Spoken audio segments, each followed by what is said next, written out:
Sweet. How you doing, guys? Very, very good. Happy to be here. Lovely day for an interview. I'm good as well.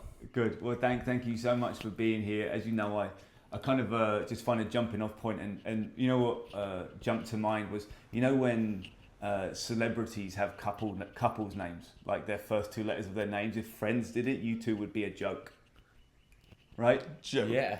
Yeah. It would be There you go. I just thought of that. Okay. I don't know about me, but he's definitely a joke. That's awesome. Well, look, thank you so much. This is particularly interesting for me because interviewing two people is just a whole new dynamic, and I love that. Like, that's just a different experience. So thank you for doing this together, and I'm sure we'll get into why that is the case. But also because I've been really keen to speak to younger people. Right, you know, most of my access is to people a bit older than you guys, and so to be able to talk to you two and get a sense of how you're thinking and feeling about life and the world and navigating it all is really interesting to me. So thank you for taking the time and being willing to. Yeah, of course. Thank you. Awesome. Well, look, so I'm going to just jump right into that then. Like, for me, if I kind of like zoom out and look at your generation, there's this juxtaposition where you're entering the workforce in the world in this moment when like technology allows you to do so much so quickly, so efficiently and on your own, and you really can, if you set your mind to it, you can create anything you want to, and really relatively cheaply and easily if you're being deliberate.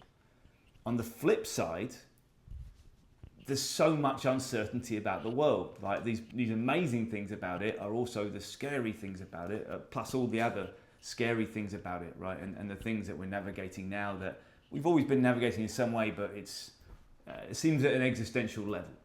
And so it's a big kind of swing to jump into you at. But so sorry to throw you there, but I'm just so curious how you're looking at today, how you're looking at tomorrow, and just how you're feeling about it all.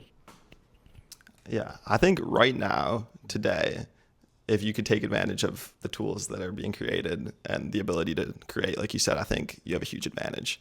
And I think Keenan and I are kind of trying to do that.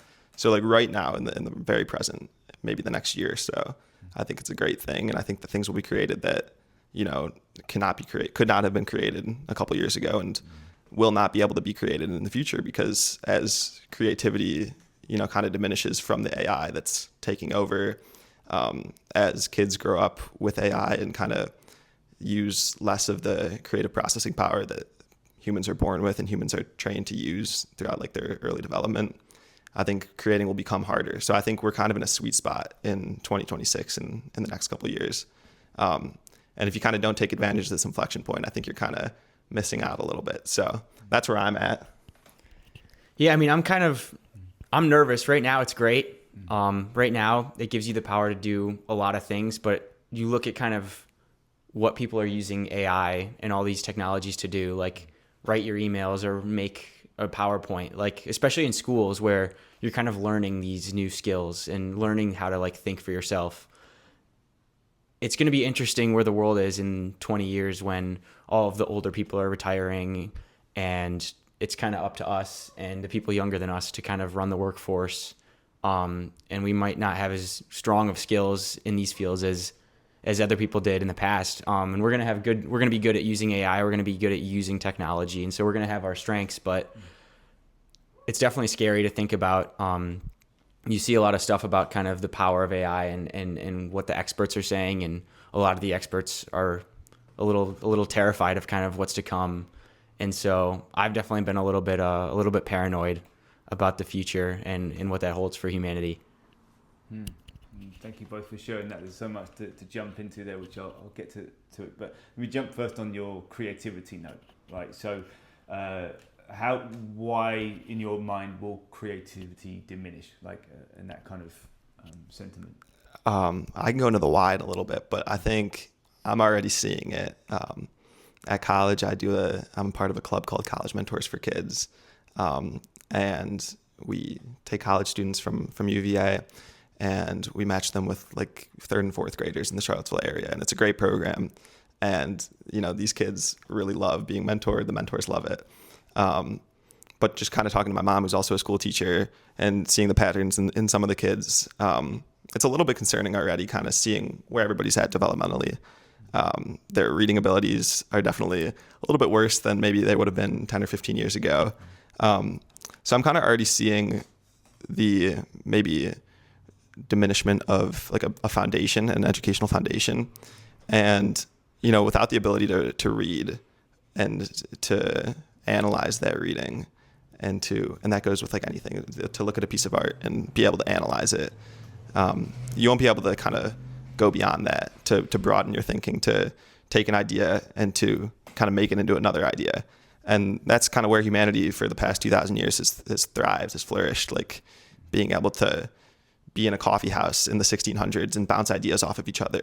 And, you know, that's kind of where innovation comes from. So if you kind of can't do the basics of analyzing and kind of being creative like that, and I think Keen and I were lucky enough to have grown up in a time where there's still a lot of that being taught and a lot of that being learned, but maybe not as much as someone who grew up without the internet altogether. Like, I think it's kind of ever decreasingly becoming available to learn like that and to be creative. So yeah, that's kind of where I'm at right now with that. And then, so for you, Keen, you were kind of talking around the idea of, I guess, human skills, right?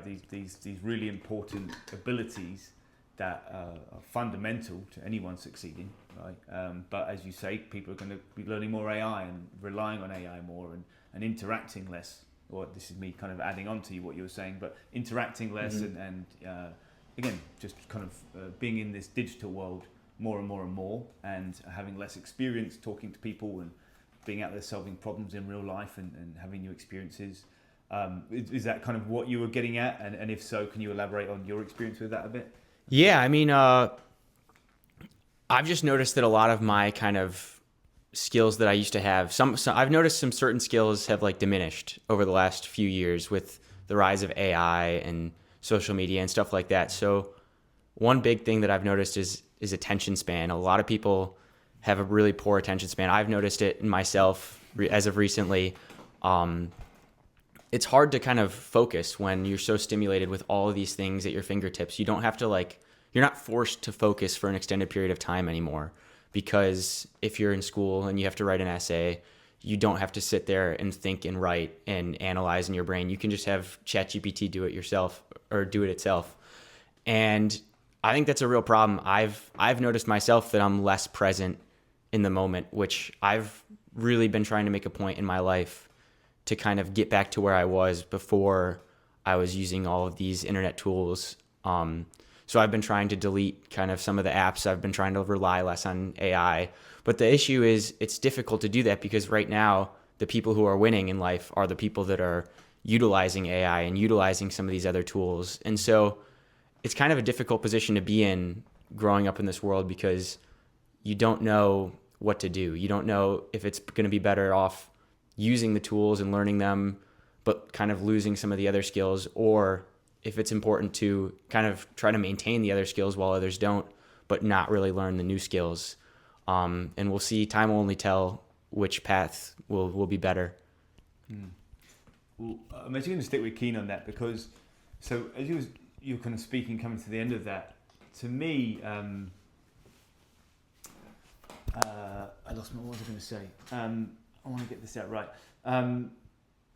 So the AI skills and the human skills are both advantages, just essentially what you're saying, right? And which do you focus on? Yeah. And I guess to me though, you can focus on both. And the key to it is mindfulness, is directing your mind and choosing, which is not a simple thing to do. It's something you have to practice.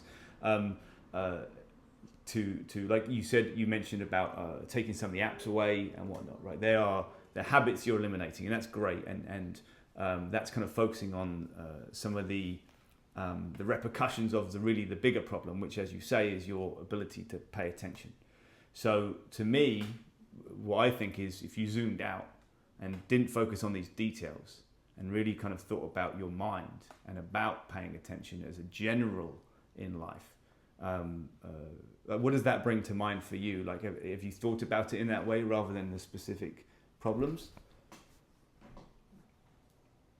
Yeah. So I'm sorry. I'm just thinking about it. Because I'm thinking out loud as well. So, so like I'm trying to like my words are probably making it a bit more complicated as well. But what I'm trying to say is like, do you practice some kind of mindfulness where you're like looking at your mind and trying to kind of? I do. I try to do that. So one thing that I've kind of done, and I've not done a good job about it recently, but that I know has helped in the past, and I still do it, is meditation. So I basically try to sit there and focus on. I mean, when I do it, I focus on my breath, but I basically try to focus on one thing and try to train my brain to not like think about something else. So I'll try to focus on my breath, and then obviously your brain, like you can't focus on your breath forever. So your brain's going to go somewhere else at some point, and you have to notice that it did that and then try to shift it back to the breath. And it's basically just like going to and like lifting weights, or it's like an exercise for your brain where you're just practicing and trying to like build that skill of kind of focusing on like the present moment and kind of focusing on one thing, which is really difficult in these days when there's so many things. I mean, people talk about like vibe coding and a lot of other things, and so multitasking is kind of become the thing that everybody's doing, where they're kind of having AI do this thing, and this thing, and so you're kind of shifting your focus all the time, and so it's nobody was really forced in their day-to-day life to kind of focus on one thing. So you have to kind of add those things into your day manually rather than them just being there, which is how they've always been until we've kind of hit this point in time. Absolutely. It's you've got to direct your own life, right? No one's going to come and save you, right? It's you're only going to grow in as much as you want to grow. And so this is all nice to hear. Like meditation is one of the most powerful tools anyone can develop, and it is a practice. And like I'm so practicing it still. It's like it's a very, very difficult thing to control your mind and keep that focus. But like everything else, the more you practice, the stronger you get. And with meditation, of course, like to your point, like you're picking these deliberate moments, which is a real, like your future self will thank you for these now. Like the more of these you pick, like the more your future self will thank you for kind of practicing more and more. Because whilst you will practice them in these quiet moments, in these private moments, you will end up using them in these other moments. For example, when you're multitasking and whatnot, to be able to say to your mind, I'm just going to focus on my breathing, but you're going to sub out breathing for coding right now, right? Or writing this message, so that you can train your mind to be able to switch task as opposed to multitask, and to really focus and pay attention and be present. And so this is just, I guess, to say, this is really nice to hear, because you're absolutely on the right path, and the fact you're already doing it, like that's half the battle, because you are aware of the power of it and that you can change your mind and develop your mind in that way. And I wish I had known it at your age. My gosh, like probably 5-6 years ago is when maybe 10 years ago, but like it wasn't long ago that I started getting into meditation, and it's a life changer. And so wonderful for you. What about for you, John? Is that something that you've practiced and you think about? I think less like the kind of typical or like what you would think of for meditation, but more so, and I think you were kind of just touching on this, like at school, doing schoolwork, I'll sit down, whether it's at my desk at home or in the library, and like put my phone aside and just focus on doing the assignment that I'm doing. I think being distracted on, multiple devices at once, looking at my phone every minute to see if there's a new text message or whatever, not only will make my work quality go down, but if I'm constantly flipping between these two things, I can never actually concentrate on either one, or at least for me. And I know there's people who are better than than I am. And I think that part of that reason why I kind of am able to do that decently well is growing up when I was going to sleep, like in my bedroom. And this kind of sounds like a small thing, but I was never like allowed to have my phone in my room before I went to bed. So I'd always read a book. That was either like some chapter book, like in elementary school, I was really into like Percy Jackson books, or in high school, just kind of doing my assignments, like reading whatever books I was assigned. But either way, like doing that before I went to bed instead of being on my phone, and kind of being wired to think about technology as I fall asleep. It was like kind of huge to be able to set that aside focus on my sleep, focus on my work, not have these distractions. So while it's less like focusing on my breathing, maybe it's kind of just focusing more on one thing at a time than multiple things. You said it's a small thing, but I think that's a great big thing, and kudos to your parents for having that discipline, because I think they've done you a great service in training your mind again, which is what we were talking about. That's exactly what it is. It's building good habits into your life, and so it's wonderful. And reading, of course, is I think we talked about a bit yesterday of like people, maybe it was someone else, who where reading is being diminished again. Less and less people are reading. And audiobooks, I would argue, still count in that in reading. It's like creating stories and looking for twists and turns, and like it's life experience that you don't get firsthand, right? And reading specifically changes your brain in such an interesting way. Such a great skill, and my hope is that it does stick around. We'll see. But that's also wonderful that you're trained like. So what do you think? Like, okay, from that out, what's the outcome of that? Like, as opposed to if you had your phone when you were a kid and you've been going to bed with that, like, why are you better for that now? I think it really comes down to an ability to communicate. I think a lot of people my age, and I'm definitely part of that, and I use my phone as much as the next guy, and I love technology. But a lot of people my age like kind of grew up on Snapchat. I didn't get a phone until I was going into high school. Grew up on Snapchat, grew up on Instagram, grew up, watching YouTube. And I definitely did some of that stuff in my later years. But I think before that, and having 4 older siblings, like I was kind of forced to be able to talk to them to kind of win my own battle sometimes, and was put into the deep end without having that like technology barrier that I could hide behind, and maybe send a text message, but not be able to back that up in real life. So when it comes to stuff like this, like talking to somebody one-on-one, like making eye contact, like those are the skills that I think you can't do, on a Zoom call even, or just on text message. So I'm definitely better for that now than I think I would have been if I had grown up, using my phone and having a phone when I was younger.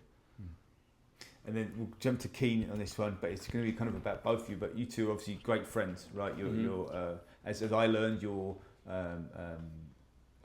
both at college, and you're back here for the summer and just hanging out, and you started a business while you've been back here, which is very cool. And I'm sure this isn't the first scheme that you two of you have come up with in your lives. Like, can you tell me a little bit about your friendship and about that, and then on the back of that, kind of, you think the value of having such a great friendship and a trusted friendship and a person in this world like that really can benefit you as you kind of head into the next stages of your life? Yeah, so John and I met in high school. We both went to the same high school. This was in 2020 we started. So during kind of the COVID era where everyone was in a mask and was socially distanced. And we were both at a new school with a bunch of new people. Neither of us really knew anybody. And we ended up meeting pretty early, I think like the first or second day of school. And we kind of hit it off pretty quick. So it wasn't long before we were kind of playing like stupid video games together and hanging out. And I know that the summer after our first year, we actually went to the lake together, Chautauqua Lake, which is pretty close by. And we've really been best friends kind of since freshman year of high school. And we've always, since kind of the last few years, we've talked about kind of starting a business together and how fun that would be, because it'd be work, but it wouldn't really feel like work. And so John had the idea recently to create a bug spray, which we kind of stuck with, but it ended up being like more of a cream. But it's been a lot of fun, even though it's been a big time consumer. We've had a lot of fun with it, and we're hoping that it can become big. But it is kind of our first venture together. We've kind of had the idea to have a business together for a while, but we haven't really put that into action until recently. But it's really great having a good friend like him, because you know that you've always got a guy. We've had our difficult times over the past 7 years or whatever that we've known each other.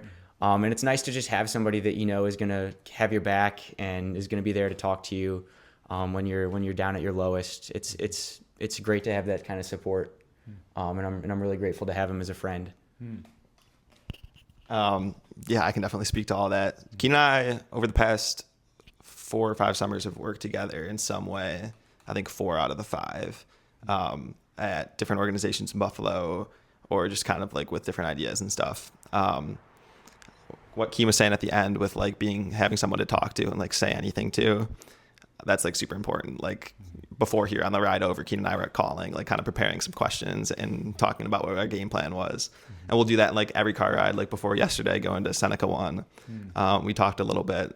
So just kind of being able to prepare, being able to tell somebody anything. And I think it's like kind of a relationship like this that a lot of men maybe don't really have. They don't have somebody to confide in or like kind of tell them how they're feeling or even like game plan. And I know, especially older men, like it's kind of easier in college when you have more people around you, but I know that like Keen and I's relationship is one that's going to last, forever. Because even through like the difficult times, you kind of get over it. So knowing that I have that and knowing that I have somebody right now and going forward is like so huge and so good for my morale. And I'm sure his, it's been amazing. I agree. And I do think it's rare as well, like to have that kind of friendship, and that's amazing. And you clearly are both very aligned in kind of how you navigate life as well and how you're kind of moving forward. And so when it comes to helping through difficult times, and you don't get into any specifics, like how does that manifest itself? Like how are you able to support each other in those moments? Yeah, I mean, without getting into specifics, Keen and I went to high school for 4 years together. So like every day we were kind of with each other. We're in a lot of the same classes and stuff. And then we both went to college. We both went away. I went to Virginia. He went to Michigan State. And when we were away, we both kind of had difficulty like fully like incorporating ourselves in our new communities and kind of finding our place there. And so while we're both busy and both kind of doing our own things, both in our own relationships and stuff like that, there would be times when we'd call like in different states, not even relating to Buffalo at all, but like calling and kind of just checking in on how the other person's doing. And, we feel a lot of the same things, not even when we're like in difficult situations, like we'll think the same things are funny. So when we were feeling the same things there kind of in our respective communities, but both kind of going through the same things, calling, like whether it be playing video games or just like on call and it's just like talking to each other and actually like having that conversation. It's huge. And I know I said earlier that like sometimes calling isn't the most effective way to communicate, but during those situations when like you have your person who you like know you can talk to and you can say anything to, it's so huge. And so that was just kind of like one main experience that we both shared.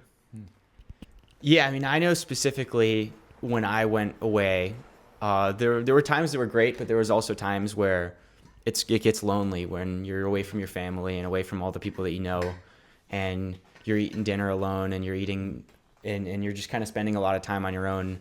That can get difficult, and it's nice to kind of have somebody that you can talk to that kind of makes you feel at home, that kind of reminds you of like happiness and happy times. And it was great just having him there to support me, so that if you have a lonely night, you can give him a call and it kind of brightens up the mood. Oh, it's lovely to hear, and I'm so happy for both of you in that case. And so, okay, so Virginia and Michigan, but now you're at Bournemouth. Bournemouth is where I went to college. You're at Buffalo. Yes. You were at Michigan, but you transferred to Buffalo? Yes, I did. Okay.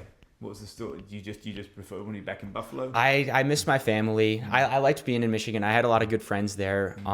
But I decided that I kind of missed my family a little too much, and I also just missed kind of this city and this community. The Midwest, it's all somewhat similar, so I did like Michigan a lot, but I just kind of have realized how much I love Buffalo. Going away has kind of shown me that. So it was a great experience to kind of get away, but coming home was amazing, just because I've gotten to spend a lot more time with my family and get closer with them. And I've kind of grown a new appreciation for them. Like, I know when you've kind of lived with them your whole life and you grow up kind of forced to spend time with them, you're eager to get out and you kind of get sick of them. But once you kind of go away, it kind of taught me, it gave me some gratitude and some kind of, it was like a full circle moment to kind of come back home and kind of realize how lucky I am to kind of have this loving family that I get to live with. I love that. And so, what about like love of Buffalo? Because I think Buffalo is wonderful too, as you know. And like, so what about growing up in Buffalo? Like, how? Talk to me about that.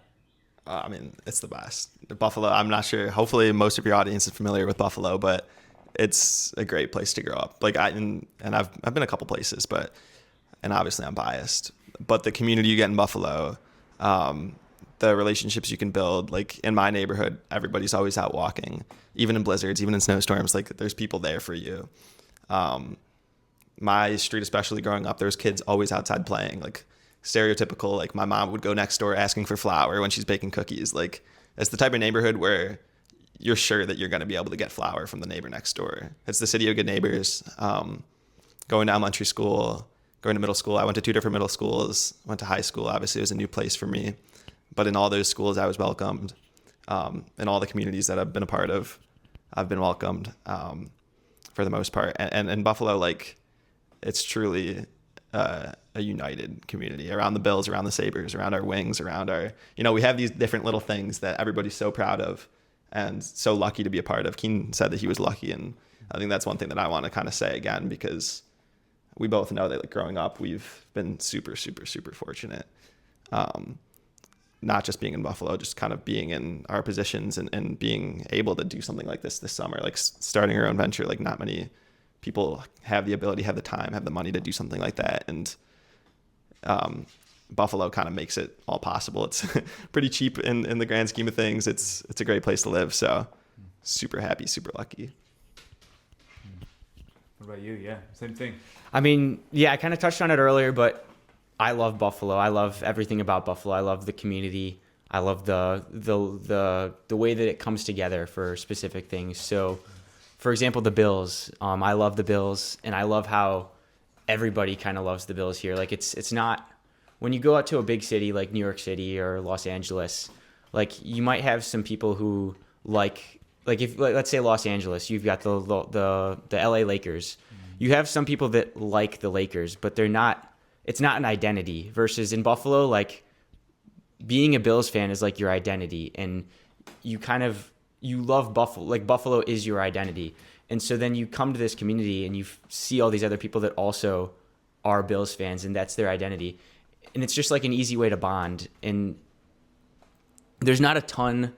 I think one of the reasons why people are so friendly in Buffalo is just because there's not a ton to do. There's enough to do where there's things to do, but it's not like the busiest place. There's not the most thing. It's not the biggest city. And so it kind of forces you to have like personal connections, because that's like one thing that you can do is you can go hang out with people. You can go do something with them. Versus if you live in New York City, there's so many different things that you can do that you can kind of live an interesting life while not having all these friends and all these like interpersonal connections. Mm-hmm. That's entirely accurate. Having lived in big cities and versus Buffalo, like this is a very social place, less so in the winter, of course, but it's very friendly, very welcoming and warm. And so on that note, I'm going to leave it for today. That's your 30-minute interview. Thank you both so much for sharing about yourselves and giving me a sense of who you are and how you think about life. And I think that I think you've both got a lot going for you, and I think that especially together, I think you guys are really going to do a lot of good things. So, and any help you need, obviously, give me a shout. But now we're going to do the first ever episode of the Other Q Show, where you guys are going to interview me. So we're just going to switch over, and we're going to get into it. All right. And there's a clock here, so you can do like 30 minutes basically. Gotcha. Right? Thereabouts. Don't worry about it too much. Sweet. But You want to take this? I'll take the chair. I'm going to let Juniper in. Chair. No, you take you. I'll move over. You can just. What are you doing, kitty? Come on, come on. Knocking herself out there. Yeah, take one of those. We'll get that. And then if you just tell me when I'm in the centre of the screen. Am I in a good shape? Good. Perfect. All right. That's good.